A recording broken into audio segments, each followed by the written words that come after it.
Quero compartilhar uma palavra com os irmãos nessa manhã. E eu acho poderoso a maneira que Deus age. Porque eu não combinei nada com a banda. E vamos lá comigo se vocês tiverem a mesma percepção. A banda ministrou 4 louvores direcionados a qual tema? Fé, confiança, fé. Você vê palavras, louvores direcionados à fé, sim ou não? E hoje eu vou falar sobre fé. Nós vamos falar sobre crer, tão somente crer no Senhor, né? E eu creio que vem de encontro, porque não combinei nada, e um dos louvores tem até a ver com a palavra aqui. E eu queria convidar você a abrir o seu coração para deixar Deus falar com você. O texto que nós vamos ler como base está lá em Marcos, capítulo 5, do versículo 22 até o 42. Queria muito que você prestasse atenção. Se você vai ler no celular, coloca a modo avião para nada tirar o seu foco, nada tirar a sua atenção nesse momento, para que você possa estar sensível a ouvir o que o Senhor tem para falar. Amém? Posso contar com você? Então, você que é crente, trouxe a Bíblia, abra a sua Bíblia aí em Marcos, capítulo 5, versículo 22. Você que está no processo aí, leia aqui na projeção. Brincadeira, irmãos. Todos acharam? Diga amém aí. Amém. Então, me ajude. Se você achar, faça algo para participar conosco. Amém? Glória a Deus. Marcos, capítulo 5, versículo 22, diz assim: Então chegou um dos líderes da sinagoga local, chamado Jairo. E quando viu Jesus, prostrou-se aos pés e suplicou repetidas vezes: Minha filhinha está morrendo. Por favor, venha e ponha as mãos sobre ela, cure-a para que ela viva. E Jesus foi com ele. Jesus foi para onde? Para a casa de Jairo, sim ou não?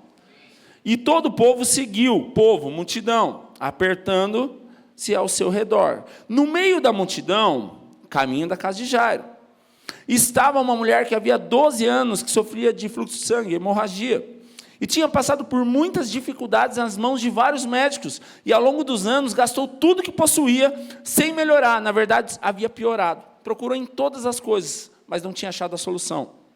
E tendo ouvido falar de Jesus, aproximou-se por trás dele, no meio da multidão, e tocou em seu manto, pois pensava certo: se eu apenas tocar em seu manto, serei curada.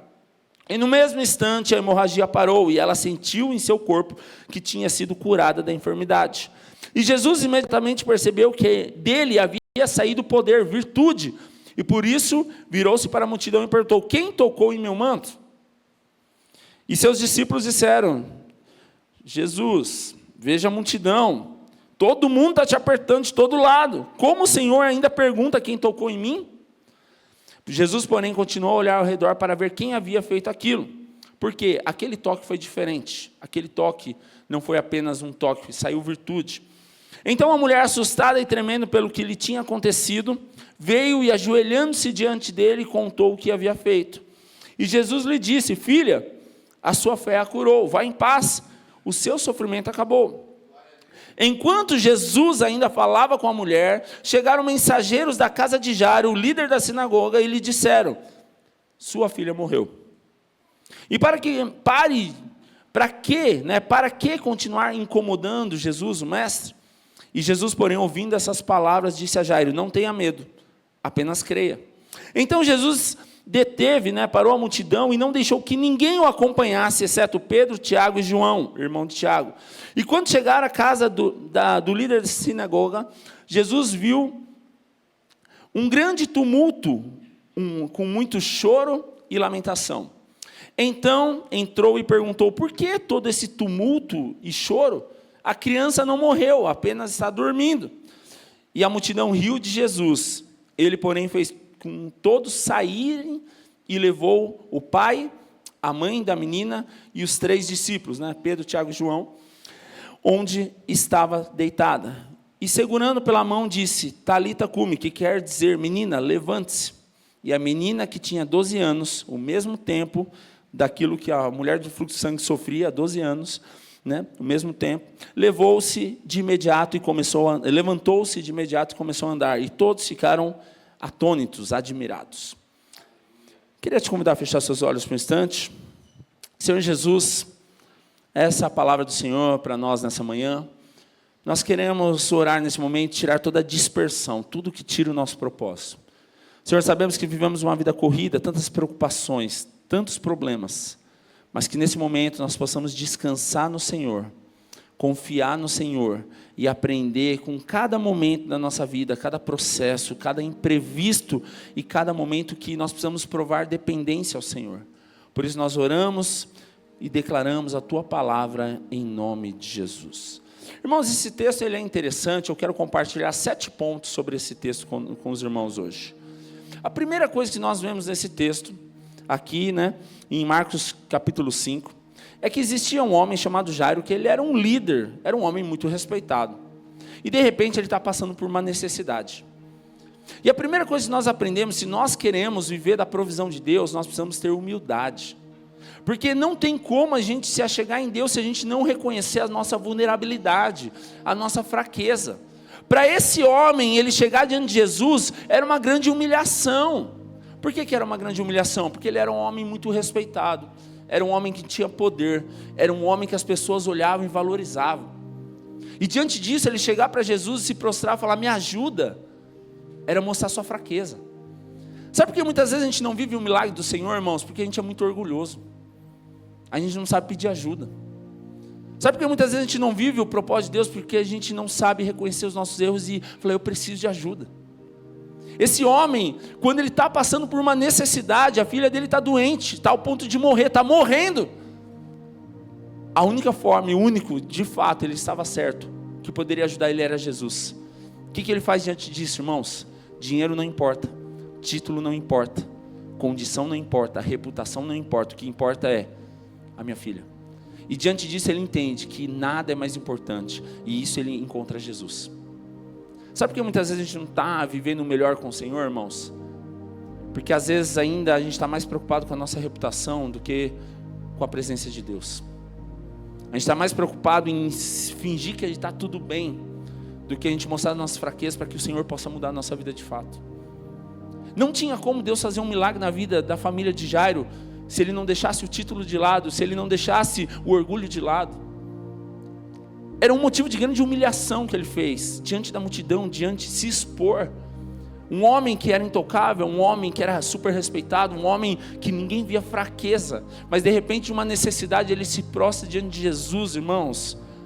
Isso nos ensina que nenhum título, ele pode impedir de nós termos uma intimidade com Deus. Irmãos, se nós queremos viver o milagre, a dependência, a provisão do Senhor, nós precisamos mostrar nossas limitações. Até porque uma das maneiras de acontecer o milagre é a gente reconhecer que existe um problema. Mas muitas vezes a gente quer ignorar fatos. Não, está tudo bem. Imagine se Jairo falasse, não, está tudo bem, já passa.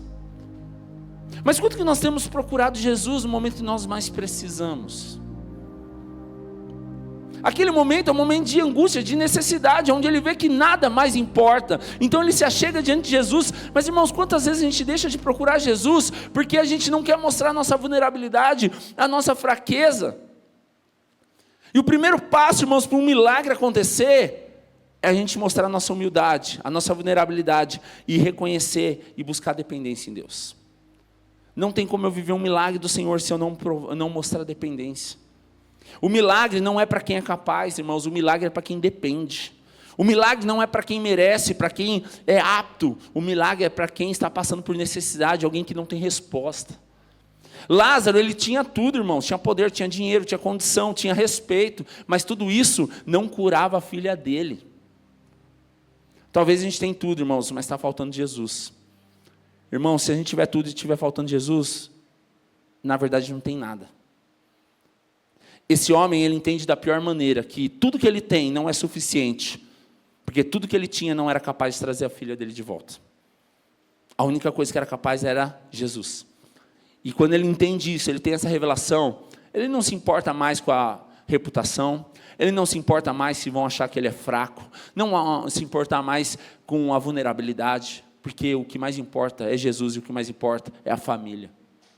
Sabe, isso nos ensina algo muito precioso, irmãos. Esses dias eu estava ouvindo, e muitas pessoas têm essa visão sobre a igreja, né? A igreja é para gente fraca. Eu não vou para a igreja porque eu sou forte. Eu não vou na igreja porque eu não preciso, porque eu resolvo meus problemas. Irmãos, de fato as pessoas estão certas, a igreja é para gente fraca. Porque nós, quando nós estamos fracos, nós somos fortes no Senhor. E a única maneira de nós dependermos do Senhor é mostrando as nossas vulnerabilidades. Então, a maneira que toca Jesus é Jairo mostrando a sua vulnerabilidade. É Jairo mostrando as suas fraquezas. É Jairo mostrando que o título não vai impedir um relacionamento e uma intimidade. A segunda coisa que nós aprendemos nesse texto é que quando Lázaro, eu ia falar de Lázaro já, mas Jairo, ele está diante daquele momento com Jesus, ele toca em Jesus. Jesus para tudo e fala, tá bom, vamos na sua casa. E é interessante que nós vemos que quando Jesus está indo para a casa de Jairo, acontece um imprevisto. O versículo 25 e 26, é interessante que ele diz aqui que, versículo 25 e 26, diz que no meio da multidão estava uma mulher que havia 12 anos, que sofria de hemorragia. E tinha passado por muitas dificuldades nas mãos de médicos, e ao longo dos anos gastou tudo que possuía. E é interessante que nós vemos nesse texto, irmãos, porque de repente parece um problema, parece um imprevisto. Eu falei com Jesus, eu marquei um compromisso com Jesus, marquei um encontro com Jesus, de repente aparece alguém para atrapalhar o meu encontro com Jesus. E diante disso é um imprevisto, na verdade, Mas a grande questão, irmãos, aquilo que a gente chama de imprevisto, ou aquilo que a gente chama de atraso, muitas vezes faz parte do processo de Deus na nossa vida. Porque Jairo, ele está com pressa, irmãos. A minha filha está morrendo, eu não tenho tempo para esperar. E Jesus fala, tá bom, vamos para a sua casa. Mas no meio do caminho tem uma multidão apertando Jesus. E no meio do caminho há um atraso, onde alguém para Jesus e toca em Jesus, e Jesus para tudo e fala, alguém tocou em mim. E Jairo deve estar desesperado, tá bom, Jesus, vamos logo, minha filha está morrendo. E às vezes diante desses imprevistos da vida, diante desses atrasos da vida que a gente acha que é ruim, tudo isso faz parte do processo de Deus para gerar algo no nosso coração. Porque para Jairo aquilo lá é um problema, para Jairo aquilo lá é um atraso, mas diante de Deus, aquilo que nós chamamos de atraso, chamamos de imprevisto, Deus chama de processo.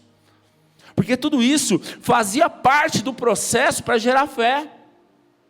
Aquele momento onde essa mulher do fluxo de sangue interrompe o caminho de Jesus, ela atrasa o caminho, o tempo de chegar, é o tempo onde também nós somos testados. Porque muitas vezes nós não sabemos lidar com a espera ou lidar com o tempo, porque a gente quer as coisas tudo para ontem, sim ou não? Quantos lembram de João capítulo 11, quando Lázaro, agora sim Lázaro, ele está morrendo, chega a notícia para Jesus, o seu amigo está morrendo, seu amigo está doente. E Jesus ainda não vai na hora, Jesus demora ainda alguns dias. E quando Jesus chega, qual que é a fala de Marta e Maria? Se o Senhor tivesse vindo antes, certamente meu irmão não teria morrido. Na mentalidade de Marta e Maria, Jesus atrasou, Jesus demorou. Mas tudo isso faz parte do processo para que Deus seja glorificado, meus irmãos. Diante de Jairo, aquilo está sendo um atraso. Para que Jesus parou? Vamos lá primeiro, minha filha é prioridade, eu estou com a senha primeiro aqui, eu cheguei primeiro, eu pedi primeiro. Mas diante do caminho, tudo isso faz parte de um processo onde Deus está preparando. Nós chamamos de imprevisto, nós chamamos de atraso, mas Deus chama isso de processo. Sabe, talvez você está passando um tempo na sua vida, irmãos, difícil. E talvez seria muito mais prático chegar e Deus dar a resposta, uma solução e vamos embora, a receita está pronta. Mas o grande desafio é que muitas vezes Deus usa desertos na nossa vida para nos preparar, para nos amadurecer. Esses tempos atrás eu falei sobre isso. Qual a razão de Deus nos tirar do pecado do Egito e antes de nos levar para a terra prometida, Canaã, nos colocar num lugar chamado deserto? Porque o deserto é mudança de mentalidade, o deserto é preparo, o deserto é onde o Senhor está mudando o nosso coração, está forjando o nosso caráter, está nos preparando para viver um milagre. Porque se Deus só nos tirar de um lugar e colocar em outro, nossa mentalidade não está pronta. Então, diante disso, desses imprevistos da vida, irmãos, tudo isso faz parte para nós confiarmos e dependermos de Deus. Eu pedi algo para Deus e isso também é um desafio, irmãos, porque muitas vezes eu estou pedindo algo para Deus, Deus está fazendo um milagre na vida do irmão e na minha vida não está acontecendo. Se coloca no lugar de Jairo. A minha filha está morrendo. Enquanto minha filha está morrendo, eu estou vendo Deus fazer um milagre na vida de outra pessoa. Eu estou vendo Deus agir na vida de outra pessoa e na minha vida não está acontecendo nada.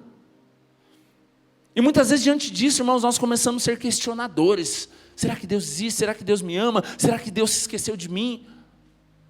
Mas tudo isso são processos para a gente poder depender de Deus e entender que Deus não é um Deus só quando Ele faz o que nós queremos, mas Deus é um Deus em todo o tempo. E nós vemos isso diante desses imprevistos. Há uma experiência profunda aqui, né? E o versículo 28 e 29, ele nos ensina sobre a questão da fé inspirar a fé gerar fé. Porque olha a fé dessa mulher que se frustrou durante 12 anos. Ela diz, pois eu pensava, se eu apenas tocar em seu manto, eu serei curada. E no mesmo instante que ela pensava nisso, e ela tocou em Jesus com fé, com convicção, o que acontece? A hemorragia parou, e ela sentiu seu corpo que tinha sido curada totalmente da enfermidade. Sabe o que é interessante isso, irmãos? Deus permite processo na nossa vida, não é apenas para nós aprendermos a esperar, mas também para gerar fé no nosso coração. Porque diante disso que está acontecendo, Jairo, ele está aflito. Jairo está com medo, Jairo está com dúvida, e quando de repente ele vê um milagre acontecendo, aquilo é para gerar fé no coração dele, falando, Deus é fiel, Deus é Deus, Deus faz milagres, Deus continua sendo Deus. Então muitas vezes, irmãos, nós vamos ver milagres acontecendo, para nós lembrarmos quem é o nosso Deus, e depender dele todo o tempo. Essa mulher foi uma mulher cheia de fé, e diante disso, a fé dela começa a gerar fé nos outros.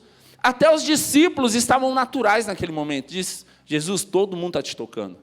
Mas Jesus diz assim, eu não estou dizendo me tocar de qualquer jeito, mas alguém me tocou de uma maneira diferente. Isso nos ensina uma lição, irmãos, o quanto que nós estamos tocando em Jesus. Sabe, o quanto que nós ansiamos por algo ao ponto de entregar nossa vida completamente, ao ponto de não se importar com o que os outros vão falar. Porque no meio da multidão tem um monte de gente querendo o que Jesus tem. Mas tem uma mulher que está disposta a pagar o preço, dar tudo que tem, dar a vida, que foi o que ela fez a vida toda com tudo, menos com Jesus. E quando ela conhece Jesus, ela fala, se eu fiz isso no mundo lá fora, por que eu não vou fazer isso com o Senhor? Então nós entendemos sobre a fé. E 2 Coríntios 5,7 diz o quê? Pois vivemos por fé, não pelo que vemos. Essa mulher, irmãos, ela aprendeu isso da pior maneira. Por 12 anos ela tentou com os médicos, tentou com o seu dinheiro, tentou em todos os recursos possíveis. Mas tudo aquilo que ela via não foi capaz de resolver o problema. Mas quando ela olha para Jesus e ela depende de Jesus, quando ela toca em Jesus, a vida dela é transformada. Isso nos ensina algo, irmãos. A fé tem que gerar fé. Mas que tipo de fé nós estamos vivendo? Porque muitas vezes a nossa fé está no amigo, a nossa fé está no chefe, a nossa fé está em alguém que pode resolver o nosso problema, mas a grande questão, quanto que a nossa fé está? Se eu tão somente tocar em Jesus, Ele vai me curar. Aí é interessante, o quarto ponto que nós aprendemos, no versículo 30, e depois do 34, diz assim, Jesus imediatamente percebeu que dele havia saído o poder, virtude, e por isso virou-se para a multidão e perguntou, quem tocou em meu manto? Irmãos, isso nos ensina uma lição. Tocar em Jesus qualquer um toca. Mas o quanto que nós estamos sendo diferentes ao ponto de chamar a atenção de Jesus. Sabe como a gente chama a atenção de Jesus? Na nossa dependência. Sabe como a gente chama a atenção de Jesus? Na nossa vulnerabilidade. Nas nossas fraquezas. Fala, Jesus, eu não consigo sozinho. O quanto nós estamos dispostos a chamar a atenção de Jesus. O quanto nós estamos dispostos a abrir mão de tudo que nos separa do amor de Deus. Sabe por que essa mulher chamou a atenção de Jesus? Muita gente estava tocando em Jesus, mas uma mulher tocou de uma maneira diferente. Porque naquele momento existia uma mulher que ansiava pela presença de Jesus. Havia uma mulher que ela queria, o que mais ela queria naquele momento era a presença de Jesus. Todo mundo estava tocando em Jesus, mas apenas uma pessoa chamou a atenção de Jesus. O quanto que nós estamos chamando a atenção de Jesus nesses dias, irmãos? Diante dos momentos da vida. Sabe, aquele homem, né, o cego Bartimeu, há um momento que ele ouve falar que Jesus está passando por lá, o que ele faz? Ele começa a gritar, filho de Davi, tenha compaixão de mim. E as pessoas começam a dizer, cala a boca, fica quieto, você está atrapalhando, para de passar vergonha. E ele grita ainda mais, filho de Davi, tenha compaixão de mim. O quanto que nós estamos dispostos a chamar a atenção de Jesus? Ou você está preocupado com a sua reputação? E agora a igreja aqui no terra, as pessoas vão passar, vão me ver, não vai pegar bem para mim. Quanto que nós estamos dispostos a chamar a atenção de Jesus e abrir mão daquilo que nos impede de ter um encontro com Jesus? Sabe por que essa mulher foi curada? Porque ela estava disposta a entregar tudo por Jesus.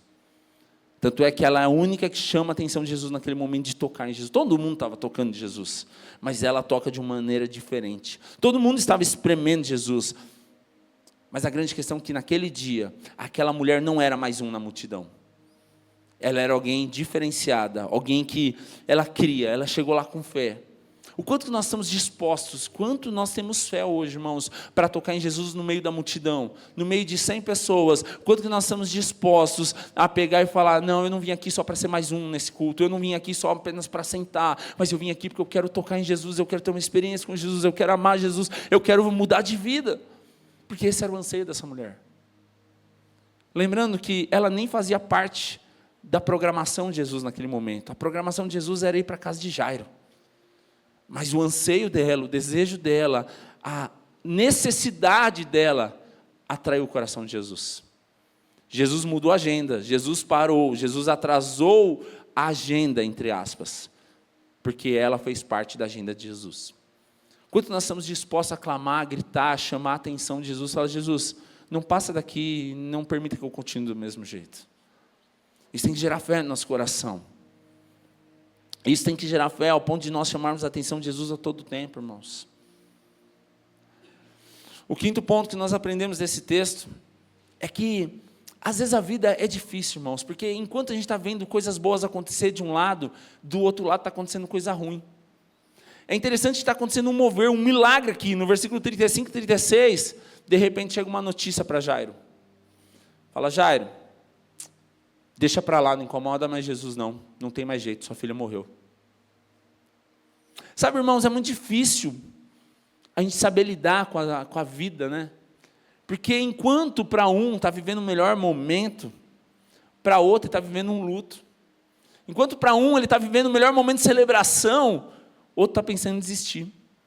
Enquanto Jesus está operando um grande milagre na vida daquela mulher do fluxo de sangue, Jairo, que era o primeiro da fila, ele está se sentindo injustiçado, entre aspas, falando, se essa mulher não tivesse parado Jesus, talvez tinha dado tempo de Jesus chegar na minha casa e minha filha não ter morrido. Mas o grande problema, irmãos, é que às vezes a gente é muito natural e muito circunstancial nas nossas decisões, porque essa é uma situação natural, pensando, né? Tinha dado tempo se Jesus tivesse ido direto. Tinha dado tempo de Lázaro não morrer se Jesus tivesse chegado antes. Foi o que Marta e Maria disseram. Mas diante disso, a gente precisa aprender a depender de Deus, ainda que vá além da nossa consciência, que vá além da nossa razão, como diz, né, que a paz que excede todo entendimento. Por que a paz excede todo entendimento? Porque a minha paz não pode ser circunstancial, a minha paz tem que ir além da razão do momento. Não tem motivo para ter paz, mas quem diz que para ter paz tem que ter motivo? Jesus é a nossa razão. Irmãos, paz não é ausência de problemas e preocupações, mas paz é convicção que Deus não nos abandonou. Diante de um momento desse, irmãos, as circunstâncias vêm. A gente começa a fazer comparação quando a gente não está bem. Mas eu oro, eu vou na igreja. Aquela pessoa nem na igreja vai, está vivendo um tempo bom. Quem nunca fez isso? Mas por que eu estou sofrendo? Eu estou tão esforçado. E talvez no nosso coração, no lugar de Jairo, era isso que a gente faria. É injusto, eu cheguei primeiro. Eu convidei Jesus primeiro, ela chegou depois, e ela recebeu a bênção, e eu perdi a bênção. Diante disso, irmãos, a gente começa a ter um monte de situações, circunstâncias, onde a nossa cabeça começa a se encher, e a gente para de ter fé, ou para de se alimentar de Jesus, porque a gente começa a se alimentar de razões, de circunstâncias. Marta e Maria fizeram exatamente isso. Jesus chega, em outras palavras, Jesus, você está atrasado, você falhou, você errou, você demorou, porque eu te chamei faz tempo, eu te chamei 3 dias atrás, e você só chega agora. Eu precisava tanto de você, e você só veio agora. Muitas vezes o nosso coração está desse jeito, irmãos. Porque muitas vezes a gente está agindo muito natural, porque a gente gosta de ser prático, a gente gosta de ser metódico. Eu quero as coisas explicadas, eu quero entender tudo o que está acontecendo. E é exatamente dessa forma que talvez Jairo está vivendo naquele momento. Um momento de frustração. Eu tinha esperança que Jesus iria na minha casa e ia curar minha filha. É um momento de frustração que Marta e Maria estão vivendo. Eu tinha expectativa que Jesus ia chegar a tempo e meu irmão não ia morrer. E é por isso, Jesus, em João capítulo 11, versículo 40, diz para Marta e Maria o quê? Eu não te disse que se creres, você verá a glória, você veria a glória de Deus? Ou seja, Deus permite situações, irmãos, ainda que saia do nosso controle, para que a glória dele seja manifesta. Muitas vezes nós não vamos entender o que Deus está fazendo, mas precisamos confiar. Confiar não é concordar, confiar não é entender, confiar é depender e esperar. Para nós, irmãos, é muito mais fácil Jesus chegar a tempo e curar Lázaro enquanto ele está doente. Mas para Jesus tinha um propósito, esperar ele morrer para que ele ressuscitasse. Para nós é muito mais claro, mais fácil dizer, Jesus, é só chegar a tempo e curar a filha de Jairo, fica mais fácil. É porque a gente gosta das coisas mais fáceis. E a gente se acostuma a mensurar o que é possível, o que dá para fazer, o que não dá. Não, isso aqui Deus consegue fazer. Não, isso aqui eu creio que dá. Porque a gente começa a colocar na nossa capacidade o que é possível e o que não é. E por isso Deus permite situações dessa, para preparar, para nos gerar esse momento de processo, para que a nossa fé ela possa ser totalmente em Deus. Porque nesses momentos, irmãos, parece que tudo saiu do controle. E há situações na nossa vida que parece que tudo foi por água abaixo, sai do controle, e a gente pensa em chutar o balde. Quem nunca pensou em desistir aqui, irmãos? Porque tem momentos da nossa vida que parece que tudo deu errado. Tem momentos da nossa vida que parece que a gente ora e nada acontece. Tem momentos da nossa vida que parece que tudo que a gente fez aos longos 10, 15, 20 anos de conversão parece que foi à toa. Porque muitas vezes, quando a gente está decepcionado, vem comparação, vem condenação, e muitas vezes o diabo vai querer falar no nosso ouvido para destruir a nossa mente, ou destruir a nossa vida, o nosso propósito. Por isso a gente precisa aprender a confiar em Deus. E diante de tudo isso, ainda que saia do controle, ainda que tudo pareça perdido, continuar confiando em Deus. E é interessante que nós vemos nesse texto, que Jesus fala para Jairo, calma, vamos na sua casa, não acabou. E o versículo 37, o sexto ponto que eu quero falar, a gente precisa aprender a ver as pessoas certas do nosso lado. Romanos 12,15 diz, alegrar com os que se alegram, chorar com os que choram. Eu não quero te decepcionar, mas nem todo mundo vai chorar com você e nem todo mundo vai se alegrar com você. Tem muita gente que não vai ficar feliz quando você estiver feliz. E tem muita gente que não vai se importar quando você estiver triste. As duas verdades são reais e nós estamos sujeitos a isso. É por isso que esse texto nos ensina algo interessante. Diante dessa situação, versículo 37 diz assim, então Jesus deteve a multidão, porque a multidão reclama, multidão atrapalha, multidão gosta de fofoca, multidão gosta de, você viu lá, você está sabendo? Ele deteve a multidão, chega, e não deixou que ninguém o acompanhasse, exceto homens de Deus, Pedro, Tiago e João. Sabe, irmãos, tem momento da nossa vida que não é a rede social que vai resolver. Tem momento da nossa vida, não é colocar na praça lá que vai resolver. Tem momentos que vão ser as pessoas mais próximas, aquelas que choram com você, aquelas que te amam de verdade, aquelas que se importam com você. E, irmãos, muitas vezes dá para contar no dedo quantas pessoas são assim. Para Jesus eram 3, os mais próximos. Então, diante de tudo que está acontecendo, burburinho, falando, reclamando, gente, lá. Jesus fala, calma, chega. Pedro, Tiago, João, vamos lá. E é interessante que nós vemos aqui, irmãos, que a gente precisa aprender a andar com pessoas que nos aproximam de Jesus. Pessoas certas ao nosso lado. Lembram dos 4 amigos lá que levaram aquele homem na maca, o paralítico, até Jesus, no telhado? Lembram? Marcos capítulo 2, versículo 3 ao 11, depois você lê. É interessante que no meio de uma circunstância, onde não tem espaço, onde não tem oportunidade, os amigos que são próximos, aqueles amigos que te levam para perto de Jesus de verdade, eles pagam o preço que for. O que aqueles 4 homens fazem? Pegam ele pela maca, sobe no telhado, abre o telhado e desce. E aquele homem tem um encontro com Jesus. Sabe o que Jesus está fazendo aqui? Ele está dizendo assim, se eu colocar a multidão vai minar minha fé. Vai minar a fé de Jairo. Se eu colocar a multidão vai atrapalhar. Porque vai falar demais, vai reclamar demais. Tem coisas, irmãos, que quantidade não resolve.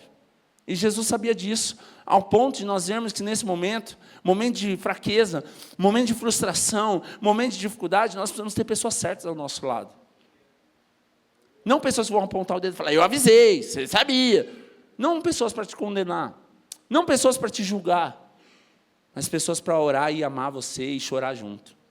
Pessoas para se alegrar junto. para pessoas acreditarem junto. Por isso eu creio muito na igreja ser família, irmãos, porque quando nós somos família, nós entendemos o que é isso. Porque para mim, o dia que a minha filha conquistar algo mais do que eu não vou ficar triste, eu vou ficar muito feliz. Por quê? Quando a gente tem um coração como pai e filho, a gente torce para que os outros sejam melhores que nós. Por isso, como igreja, eu creio muito nisso. Quando algum irmão vem me contar uma bênção, eu me alegro como se fosse minha. Por quê? Porque eu vejo como família. E isso é uma das maneiras de nós preservarmos nós mesmos. Para que não entre inveja, não entre a competição, não entre egoísmo, para que a gente possa se alegrar. Pessoas certas são aquelas que vão celebrar como se fosse ela. Quando você comprar um carro novo, pessoas certas vão ser aquelas que vão se alegrar tanto como se fosse ela que tivesse comprado o carro. Mas pessoas erradas, elas vão achar motivo para, sei não, hein? Nós precisamos nos alegrar, irmão. Jesus, diante disso, de uma necessidade, o que ele faz? Ele não leva qualquer um. Ele leva pessoas certas. Pessoas que ele sabe que vai estar junto. Pessoas que não vão estar lá para apontar dedo ou para ficar torcendo contra aquilo que está acontecendo. Mas pessoas para orar junto. Então nós precisamos nos cercar, irmãos, de pessoas que fortaleçam a nossa fé. Nós precisamos nos cercar de pessoas que param de alimentar a nossa incredulidade e começam a alimentar a nossa fé. Porque muitas vezes, irmãos, a gente nem percebe, mas a gente anda perto de pessoas, você chega todo empolgado para contar algo e a pessoa olha para você assim, é sério isso? Você acredita nisso? Ih, não se ilude não, viu? Foi assim comigo, daqui um ano a gente conversa. Mina a sua fé. Você entra no trabalho novo, você todo feliz em contar, e outro, lá, gente, aquela empresa é BO, vem um monte de processo, desiste. Quantas pessoas têm minado sua fé?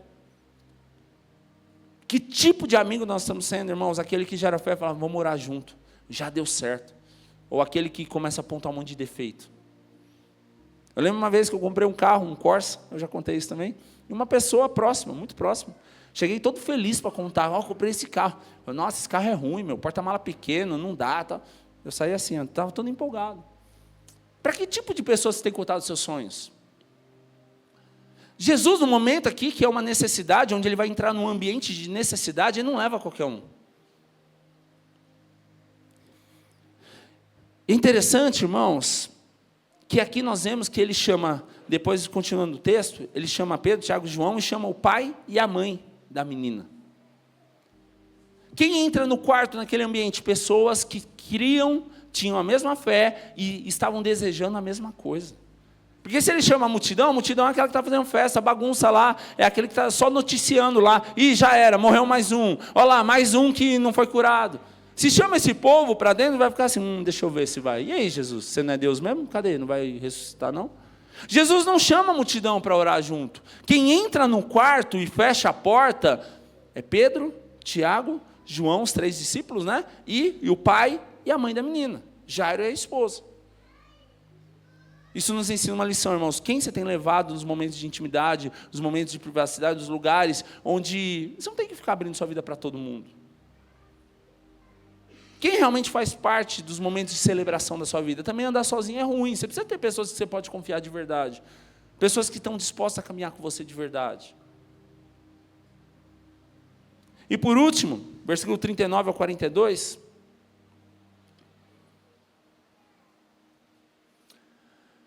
Diz, então, entrou e perguntou, por que todo esse tumulto e choro, né? A criança não morreu, apenas está dormindo. E a multidão riu de Jesus. E esse foi um dos motivos da multidão não entrar no quarto. Porque eles não estavam lá torcendo por algo positivo, eles estavam lá para ser só um espectador. E diante daquele momento, Jesus diz, ela só está dormindo, eles tiraram o sarro de Jesus. Jesus está doido. Então o que ele faz? Ele pede para todo mundo sair, pega o pai, a mãe e os 3 discípulos e vai para o quarto. E o versículo 41 diz, segurando pela mão, disse, Talita cumi, que quer dizer, menina, levante-se. E por último, a menina que tinha 12 anos, levantou-se de imediato e começou a andar. E todos ficaram muito admirados. Irmãos, deixa eu te contar algo. Tem muita gente que vai torcer contra. E na hora que as coisas acontecerem, vai falar, eu sabia, ia dar certo. Muita gente ficou admirada. Não foi só os discípulos e os pais. Aqueles que estavam criticando, dizendo, Jesus está doido, rindo dele, porque não dá mais, morreu, não tem jeito, os mesmos que começam a aplaudir depois, uau, que maravilhoso, Jesus é Deus, Deus é bom. Aqueles mesmos que estavam lá no dia, né, que Jesus está entrando, né, Hosana, tal, né, aquela entrada triunfal, são os mesmos que depois estão lá querendo dizer, crucifica-o. Sabe, a gente precisa aprender a lidar, irmãos, com os momentos da nossa vida. Nós vamos viver momentos bons e momentos difíceis, mas não são todos que têm que estar na nossa vida. Nós precisamos aprender com tudo isso, as pessoas certas do nosso lado, para que possa gerar uma fé que nos aproxima de Jesus. Sabe por quê? A dúvida, irmãos, é inimiga do milagre. A fé, ela abre caminho para o impossível, mas a dúvida, a incredulidade, ela é um impeditivo para o milagre. É por isso que Jesus, ele tira todo mundo que está sendo incrédulo, porque aqueles lá iam atrapalhar o milagre acontecer. Talvez você não percebe, mas muitas vezes você está colocando gente na sua mesa que está gerando mais incredulidade, mais dúvida do que fé no seu coração. Por isso esse texto é poderoso, porque ele nos ensina tanta coisa em apenas 20 versículos. Um tempo onde precisa de uma necessidade, alguém que precisa de uma necessidade, alguém que abre o coração, alguém que abre mão de todo o seu título. Ou seja, com certeza, Jairo foi muito julgado pela sua decisão, por ser um líder da sinagoga, um religioso, alguém que muitas vezes ia contra os ensinos de Jesus. Mas alguém que naquele momento ele reconhece que Jesus é Deus e ele busca em Deus tudo o que ele precisa. Isso nos ensina, irmãos, parar de ser um pouco crítico, incrédulo e começar a confiar em Deus a todo tempo, para que nada venha atrapalhar o milagre do Senhor na nossa vida. Para que a gente possa depender totalmente, para que a gente possa confiar totalmente. A fé é a chave. Agora a grande questão é, quem você tem convidado para orar com você sobre a respeito de algo? Quem tem participado das suas necessidades? Porque, irmãos, sabe por que a filha de Jairo foi curada? Porque Jairo abriu o coração e pediu ajuda. Será que nós estamos procurando ajuda no momento da necessidade? Ou será que a gente é tão bom? Quem é que vão pensar de mim? Eu sou pastor. O que vão pensar de mim? Eu sou líder. O que vão pensar de mim? Eu trabalho na igreja. O que vão pensar de mim? Eu sou uma pessoa tão pública. Irmãos, nada pode ser maior do que Deus na nossa vida. Jairo, ele entende isso da pior ou da melhor maneira, depende do ponto de vista. No momento da necessidade, ele olha para Jesus e ele não se importa com mais nada. E nós precisamos confiar em Deus. E para encerrar, lá em Mateus capítulo 14, versículo 26 ao 32, se você puder abrir.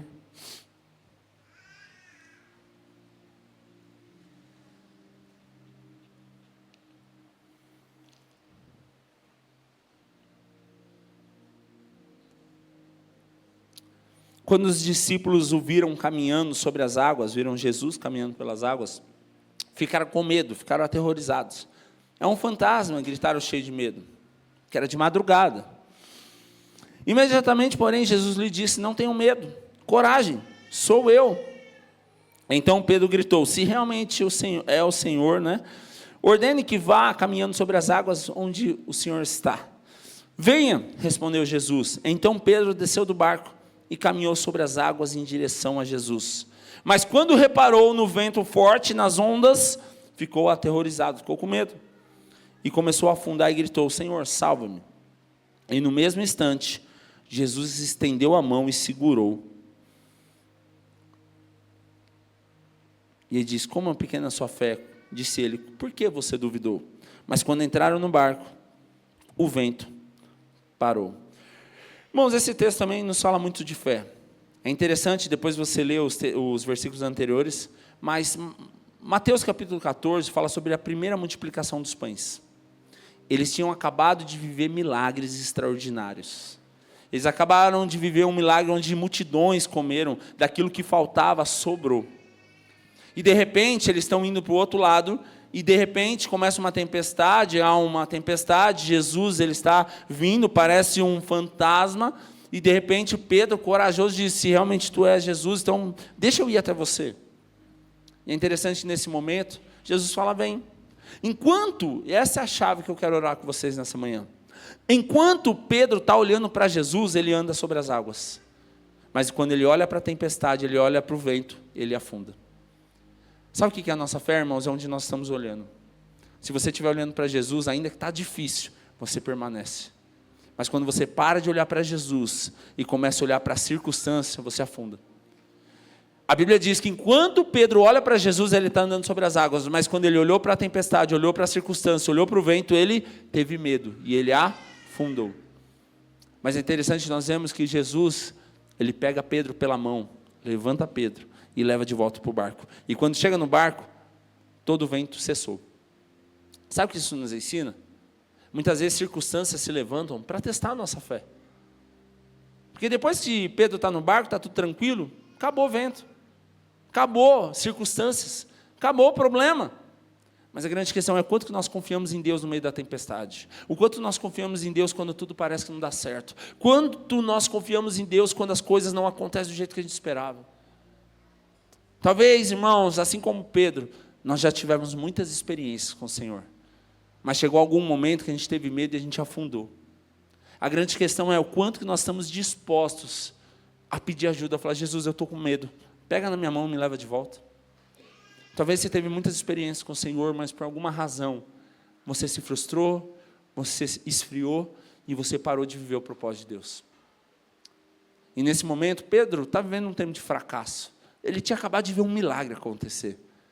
Mas diante do medo, ele retrocedeu e ele afundou. Talvez teve momentos da sua vida que você está se cobrando, porque você teve medo e você desistiu. Você parou. Mas a grande questão é que quando Jesus pega na nossa mão, Ele nos leva de volta para o propósito, irmãos. Quando Pedro está com medo, Jesus pega na mão e leva ele de volta. E a tempestade acaba, o vento acaba. Sabe por quê? Para mostrar que Deus está com a gente. Nós não podemos deixar que as circunstâncias venham definir quem nós somos, irmãos. Falamos isso semana passada. Não é a circunstância que define quem nós somos, mas é o Deus que nós servimos. Talvez você entrou aqui hoje e está vivendo uma grande tempestade. Talvez você teve uma grande experiência com o Senhor, mas talvez em algum momento você afundou e você desistiu. Nós estamos num tempo novo, temos falado isso, irmãos, você não veio aqui por acaso. Você veio aqui para voltar a sonhar. Você veio aqui para voltar a viver o propósito de Deus. Deus não te chamou apenas para sentar nessa cadeira, ouvir, ir embora e continuar do mesmo jeito, não. Deus te chamou para você mudar de vida e viver uma vida extraordinária com o Senhor. Deus te chamou para te pegar pelas mãos e novamente te lembrar quem você é nele. Talvez você se esqueceu quem você é nele, mas Deus te pegou pelas mãos para te lembrar disso. Talvez você viveu grandes experiências, mas talvez por frustrações com pessoas, por fracassos pessoais, você desistiu. Você até continua na igreja porque você tem medo de ir para o inferno. Mas o Senhor te chamou para muito mais do que isso, para você ter uma experiência com Ele, para que você possa viver o propósito não só na glória, mas viver também nessa terra. Eu queria te convidar a fechar seus olhos por um instante.